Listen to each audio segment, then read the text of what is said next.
There was no NBA, no NFL, no baseball last night. Tony, what did you do with yourself? I'm Tony Kornheiser. I went to sleep an hour early, 7 p.m., you know. Okay. Let me tell you what I did. I watched the unveiling of the second college football playoff show. Yeah. And then I went around a dial and I had nothing, so I landed on election results and I watched. I did. Yeah. For a couple of hours. I watched it. Yeah. FBI. Welcome to PTI, boys and girls. That's what I watched. In today's episode, Dusty Baker will be back. The Nets hire a coach, and Booger McFarland joins us for 5 good minutes. But we begin today with Josh Allen, who is being listed as day-to-day by the Buffalo Bills because of a UCL injury to his throwing elbow. The Bills play the 7-1 Minnesota Vikings on Sunday. The injury is supposedly manageable, but when Bills coach Sean McDermott talked about Allen playing this week, he said, and I'm quoting here, "We'll see." Wilbon, should the Bills rest or risk Allen against the Vikings? Maybe neither, maybe one or the other. If it's manageable, manage it. That's what the Bills should do.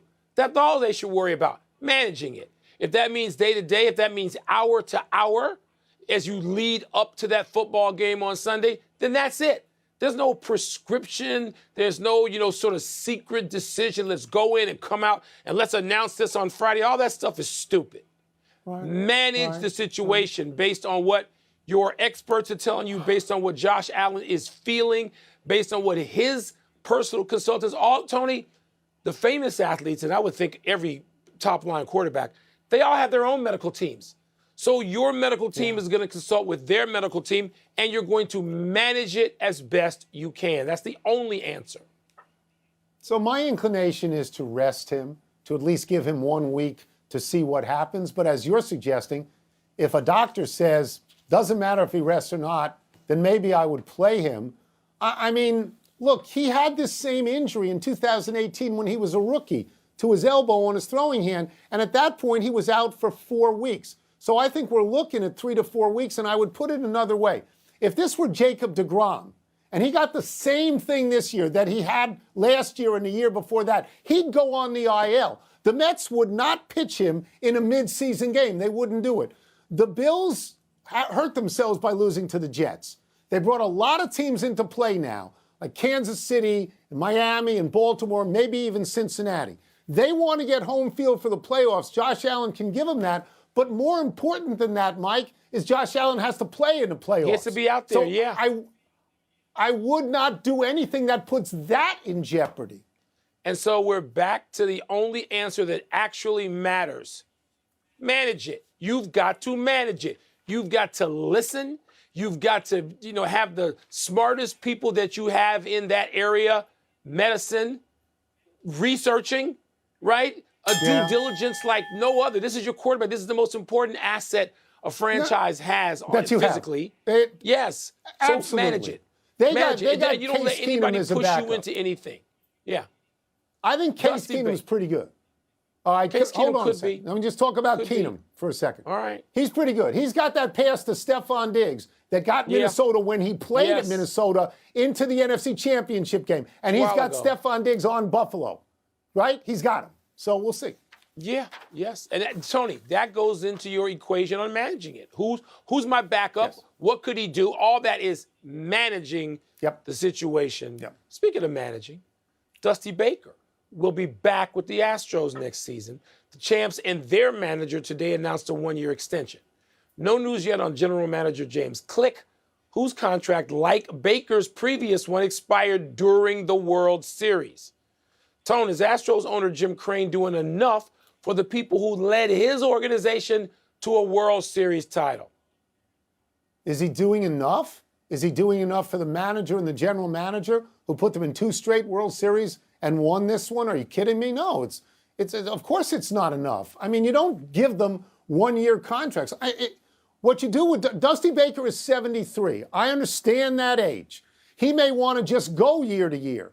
But if you are a generous and grateful owner, what you say is, Dusty, you can stay here as long as you want because we wouldn't have gotten here without you. And same with the general manager. They came in when Lou Now, the GM, and Hinch, the manager, were unceremoniously canned in the heart of that cheating scandal. They came in and saved the franchise, Mike. It's as simple as that. They saved the franchise. So to me, it's somewhat insulting to only offer a one-year deal. Unless, Tony, and we don't know, we haven't heard yet all of the small details, but an important detail, even though it could be small, is what Dusty wants. I mean, I listened to Dusty Baker, his post-game, presser the night that he won his first World Series in, so many years of managing. And I thought there was a possibility Dusty might go the way of John Elway and just say, that's it. I won, I'm done. And so maybe the owner knows about that. To me, my first reaction is, this guy seems difficult. He seems like a guy that I wouldn't really want to have dinner with. He might be a great owner on some level. He seems to employ the right people when it comes to scouting, drafting, developing. Yes. He seems to have that. Bedside manner, doesn't seem to have one to me. But we don't know in Dusty Baker's case and in Click's case, like, what do they want? Is Dusty said to him, look, I'm day to day. I'm not going to promise you anything beyond that. Fine. Maybe that's Dusty the case. We'll find out more. Dusty has the right to do those things. Yes. But you got to give the GM a 2 or 3 year deal. The GM went out and got some pitchers that helped that bullpen be the best bullpen out there. The GM understood that he had Pena, so he could let Correa go. The GM brought back Justin Verlander. What did he do wrong? He did nothing wrong. He ought to get more. I move on. Today, the Nets officially named Jacque Vaughn to be their head coach. This ends whatever discussion the Nets had with Ime Udoka. Wilbon, this is your beat. What does it say to you that the Nets are sticking with Vaughn rather than hiring Udoka? Tony, you know what it says to me. You know what I was saying last week. The Nets weren't going to get to hire Ime Udoka. And I'm not saying Udoka doesn't deserve a second chance. He does. Just not with that team. That team, which is up to its neck in dysfunction, if not flat out shame, cannot bring in, we talk about the optics on the afternoon after the election, the optics of that are untenable. You can't bring Ime Udoka, give it his own personal shame, into that franchise now. That's a non-starter. And I don't know whether Adam Silver behind the scenes picked up the phone or met with Joe Tsai and said, we're not having that. You ought to be embarrassed enough before we even get to that attempted hire.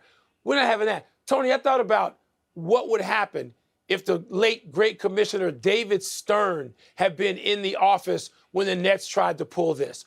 Oh, my God. It would have been volcanic, the reaction and the denial of opportunity. So this was never happening. Jacque Vaughn has been an assistant coach for 7 years. I knew he didn't have a great stint as a head coach, but he was with Orlando. Who does in a sense like Chuck Daly? Nobody. So, Stan Van Gundy.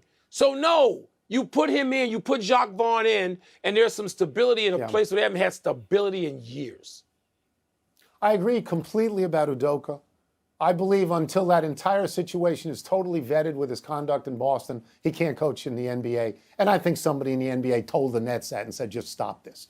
We'll get to Jacque Vaughn's record in Orlando was 58 and 158, which is Kurt Rambis territory. So I'm not going to try to make him into Pat Riley. But since he's been a coach, they're 2-2. Kyrie Irving missed 3 of those games. Maybe that's why they won 2 of them, if they won 2 of them. Their defense is certainly better.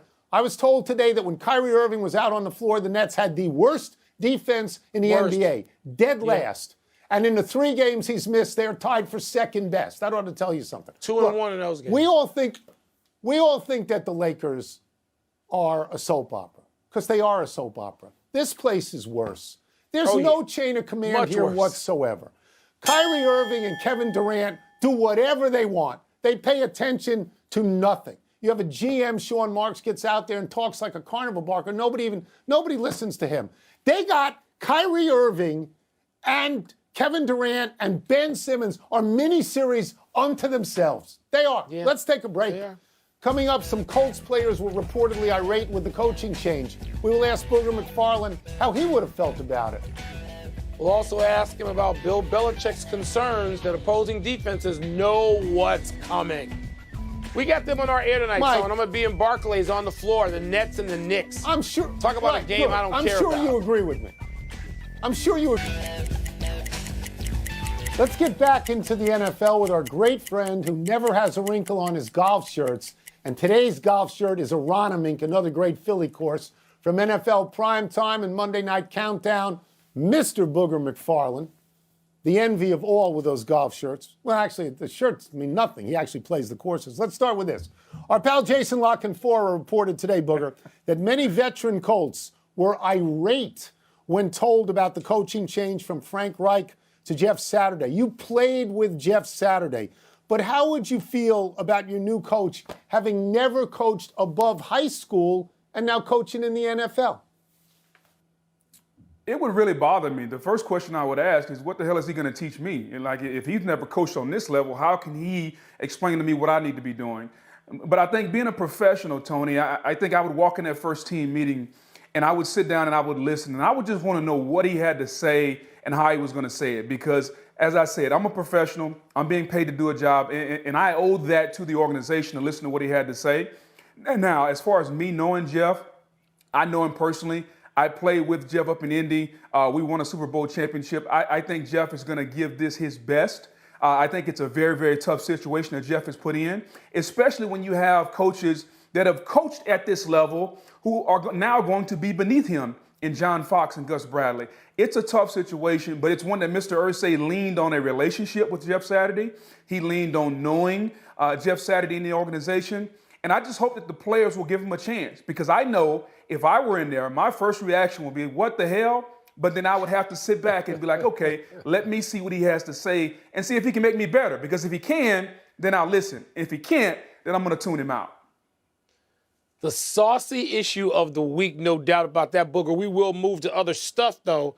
Bill Belichick, we'll start with him, noting this week that the Jets and Colts defenses has seemed to know what's coming on certain plays. Is that just Belichick's way of complimenting another defense and that unit's coaches? Or is there something to this that actually matters to you? Well, listen, Mike, like we all have tendencies, right? Like we all have things we do and they become habits. And offenses are no different. It's no different than Tony. Tony's going to pull out his yellow pad. He's going to put his glasses on. He's going to read the question. And then once he gets done, he'll put the yellow pad down. He'll take the glasses off. Like that's his tendency. There you go. That's his habit. So we all have those that we do. And offenses are no different. So if you're a defensive player, aren't we supposed to pay attention to those? Aren't we supposed to pay attention to the little things? There's only so much you can do on a football field. It's up to the offensive coordinator and the quarterback and the players to make things look differently.